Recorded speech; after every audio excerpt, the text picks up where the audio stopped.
How y'all doing?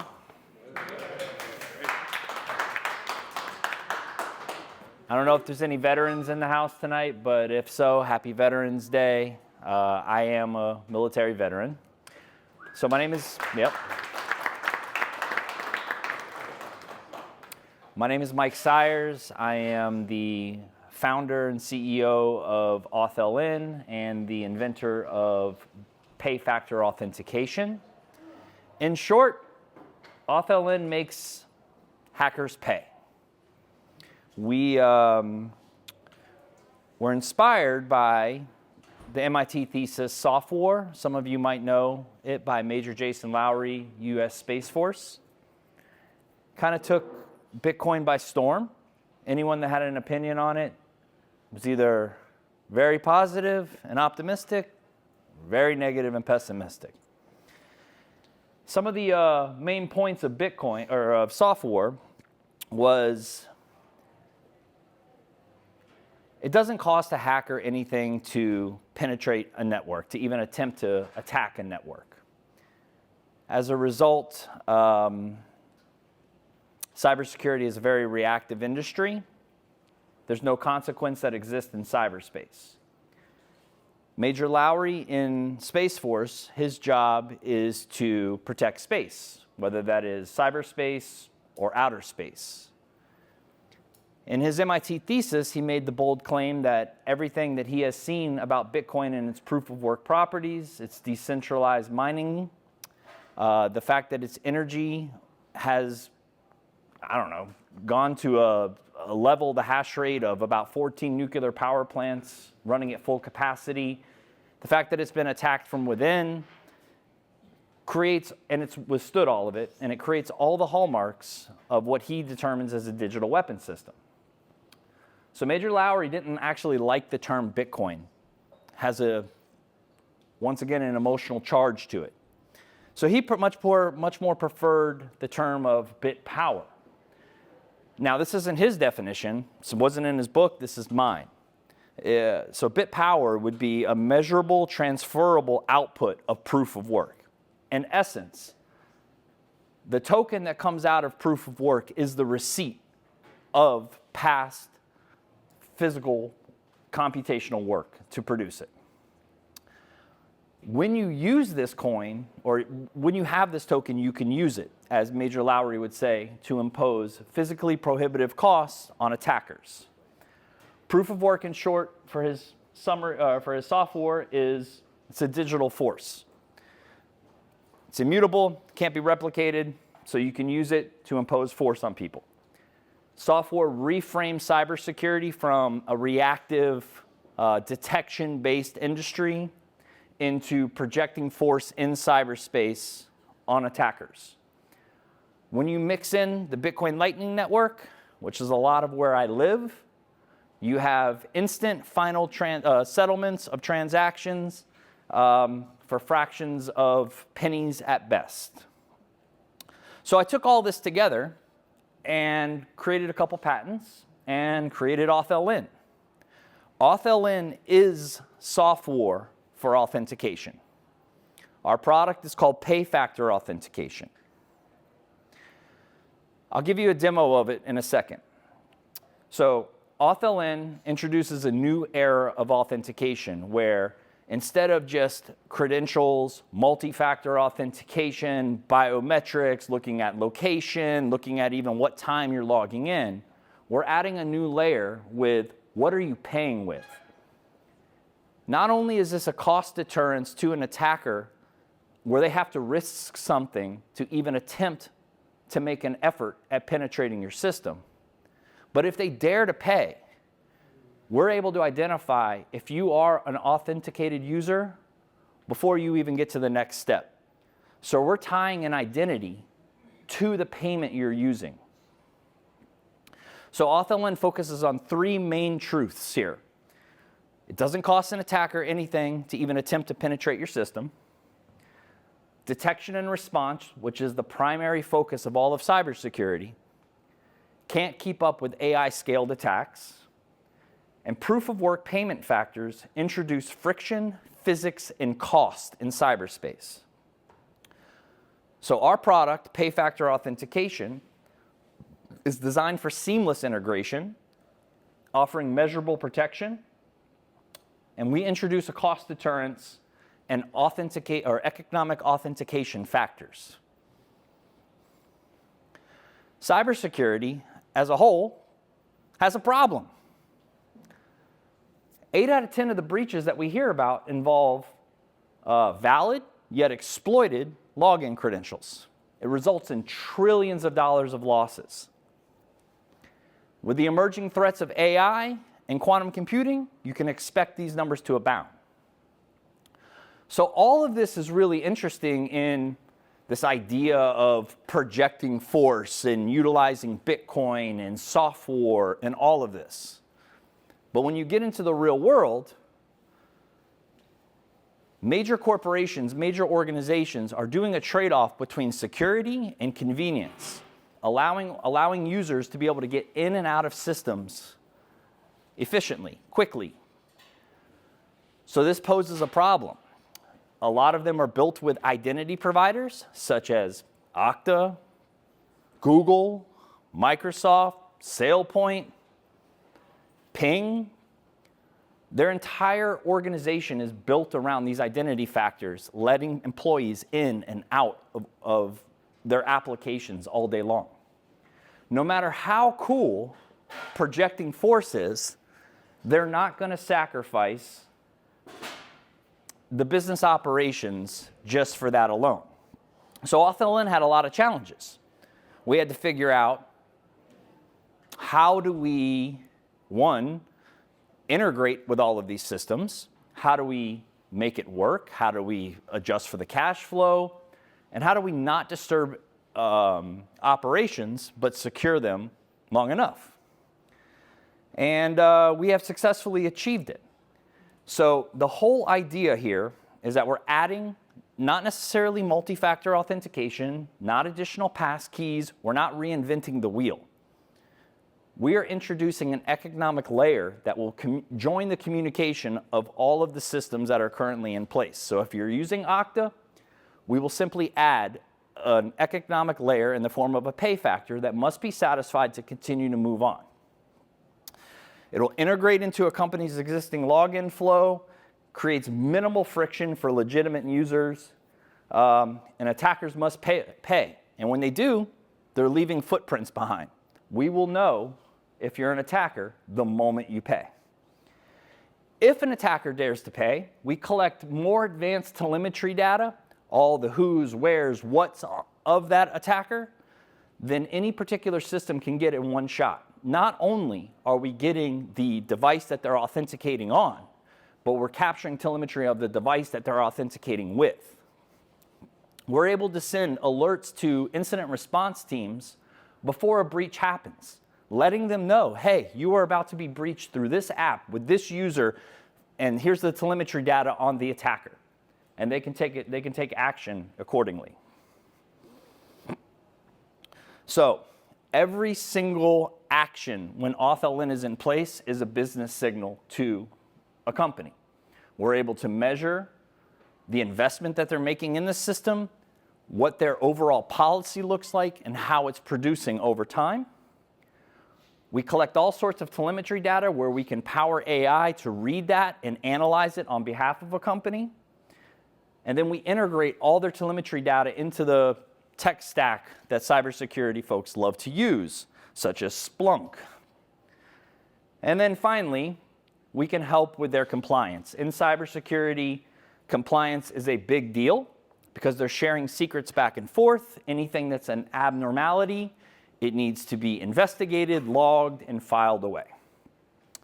And so this is what AuthLN is. This is the journey that we've been on.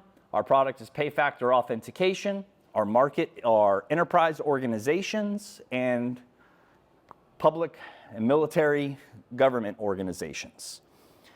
Now, before I leave, if you have any questions, I'll show you, but I'm going to give you a quick demonstration. This is Okta. Anyone in here, their company use Okta? Okay. So Okta is like the 800-pound gorilla in the room when it comes to identity protection. So many organizations utilize Okta to manage their credentials and access all their company's web applications. This would be an example of how it would be used. In typical sense, an organization is going to have SSO. We're not paying for SSO in this demonstration, so we're going to go about with username and password and stuff like that. But a user would go, click login, and then they would be greeted with a Pay Factor.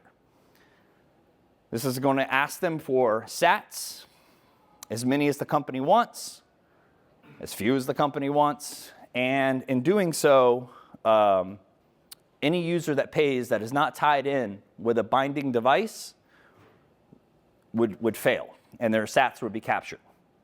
But if you have an AuthLN application, you've gone through an onboarding process with us, and you would simply pull out the phone, scan, and go on your way. The internet connection is a little slow in here, so of course it's going to take its time. Oh, I forgot to hit accept and sign. Sorry. And there you go. Now I'm into Okta. So if you like, our CTO is over on the side, and we might be able to do a game of Bitcoin capture. So this is what I get to do. And as of Monday, I get to work in Bitcoin full time.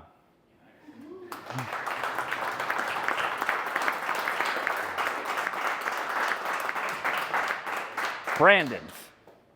I have a question about this. First you said everyone has, so it's about the device all have to be linked together in that organization? Yes. Okay. And then is there any way, I know it's like being ridiculous, or maybe I'm just not understanding it, but how is it not possible that if I don't have the funds or the funds are moved, I won't be able to access my own setup? Okay. So the question on the table was, if a legitimate user wants to access the funds, what if he doesn't have the funds? So this goes into problem number one when we created AuthLN. It makes a lot of sense to Bitcoiners to say we're going to live in a Bitcoin world and we're going to risk our own Bitcoin to protect our own sovereignty. Really, the idea that we're ushering in is a new category of cybersecurity. It's called cyber sovereignty, and it begins where cybersecurity ends. And the idea with that is that you are defining your boundary and you are guarding it. You are defining your policy. You are just defining your digital space and you are guarding it. To get to that end result, we need to start with organizations that value security. And so we're bringing the proof of work properties and the scalability of Lightning Network to them. But it would not go well if we asked all employees to pay $1 to log into their systems every single day. So we don't do that. Instead, an organization onboards with us and we pool the Bitcoin on behalf of the organization. And an authorized user, through the onboarding and binding of device process, creating passkeys, is able to pass that information over to us to draw from that pool, and we will make payment on their behalf. So an end authorized user, in this case, is not actually making payment. So it's funded in advance. How do you profit from that? If it, okay, so it's funded in advance. Yeah. I got you. Yeah, and companies pay us for a security system. It's already, Yeah. It's part of the security plan. That's right. That's right. Okay. Yeah. Is it similar to how like a custodian will pay your invoice for you? Is that what they do? Is that what you're We'll pay their invoice for them, yeah. Yeah, you'll pay Yeah. the invoice on Yeah. behalf of Yeah. the consumer. Now, we do have the option that if a company wanted to allow all of their individual users to actually hold coin and make the payment on their behalf, we can do that. We just don't think most companies are going to want to come out of the gate that way. Any other questions? Yeah. Is a successful login, regardless of who it is, or they charge the lightning fee? A lightning fee? Nope. So it would just be the adversary attacker. Yeah, the adversary is going to be charged a lightning fee. Right. They're going to be Yeah, in short, my goal when I created AuthLN was not to create another Bitcoin product for Bitcoiners. It was to create a product that we could take to the market that would find the benefit of Bitcoin without necessarily needing to be Bitcoiners. So in essence, a utility case for Bitcoin. Anything other than Bitcoin in this system would be sacrificing security and usability. So therefore, Bitcoin is the method to do this. I will spend hours upon hours talking with various folks from whether it's the military to enterprise to just security managers in general about why Bitcoin. And so yeah, I say all that to say we've taken the management and everything to do with Bitcoin out of the equation. You sign up for the service, you're introducing a new factor of authentication, allowing your security response teams to be alerted before and tie identity to a new factor that had not been possible prior. Yes? Is it your Lightning wallet on the phone that connects with your app, or can you get any Lightning wallet? So any wallet can pay. But if you're not using our application and you don't have those signals that we're looking for, we're going to capture it. Your wallet provides the identification. Yes, yes, yes. I guess this will vary from entity to entity, but about how much is in the crosshairs of an acceptable amount to log in, like in sats. Yeah. That's a fascinating question, man. Because each sat represents a unit of energy, really. Yep. So Can you restate the question? We can't hear back here. the question is, what is in the crosshairs for most people in terms of sats paid to log in? So how would you even gauge what an attacker would view as valuable in sats to gain access to the information? Yeah.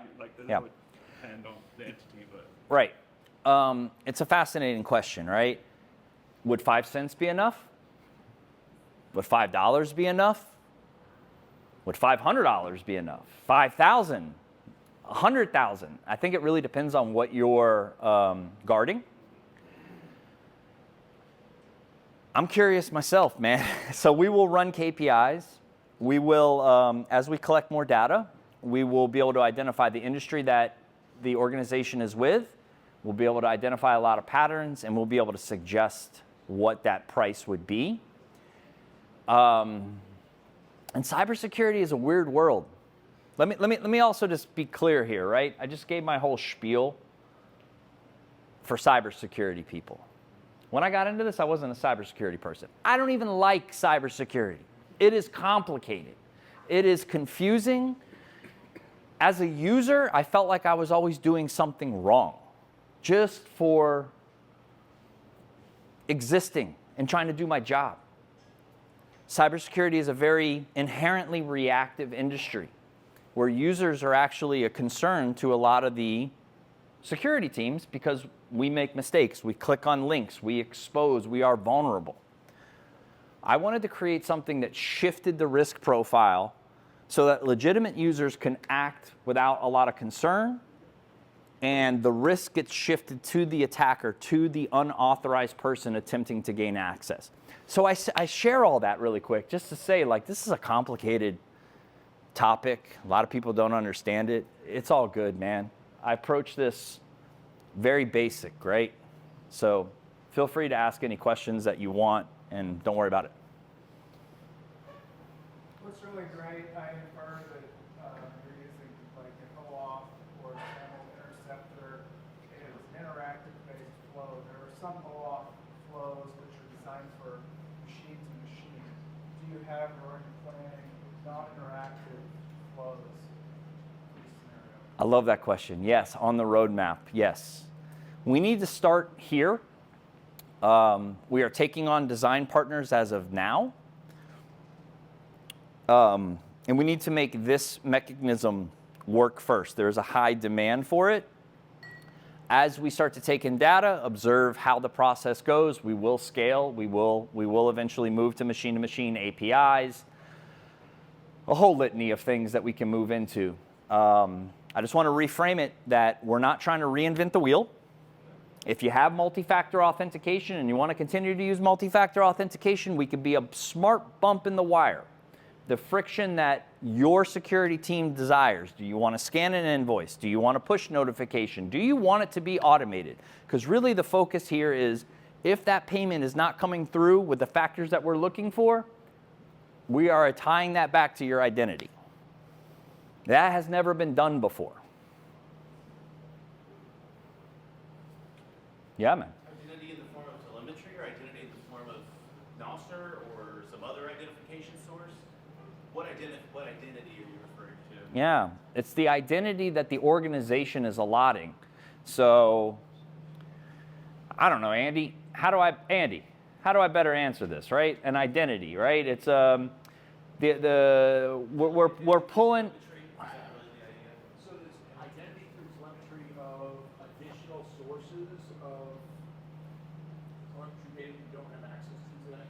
Gotcha.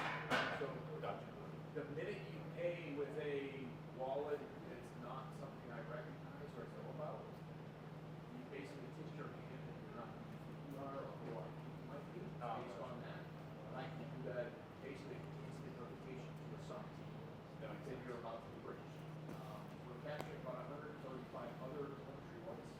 So I know geolocation and facial information comes out of your authenticator device, things that are in contra, flow logs, all. Oh, you know the wallet too. I know the wallet as well, right? That's Andy Bryant, CTO, 25-year veteran in cybersecurity. Worked at FireEye, Vector AI, Hunters AI, Iron Mountain. It's him. It's him. And he's a military veteran. Yes.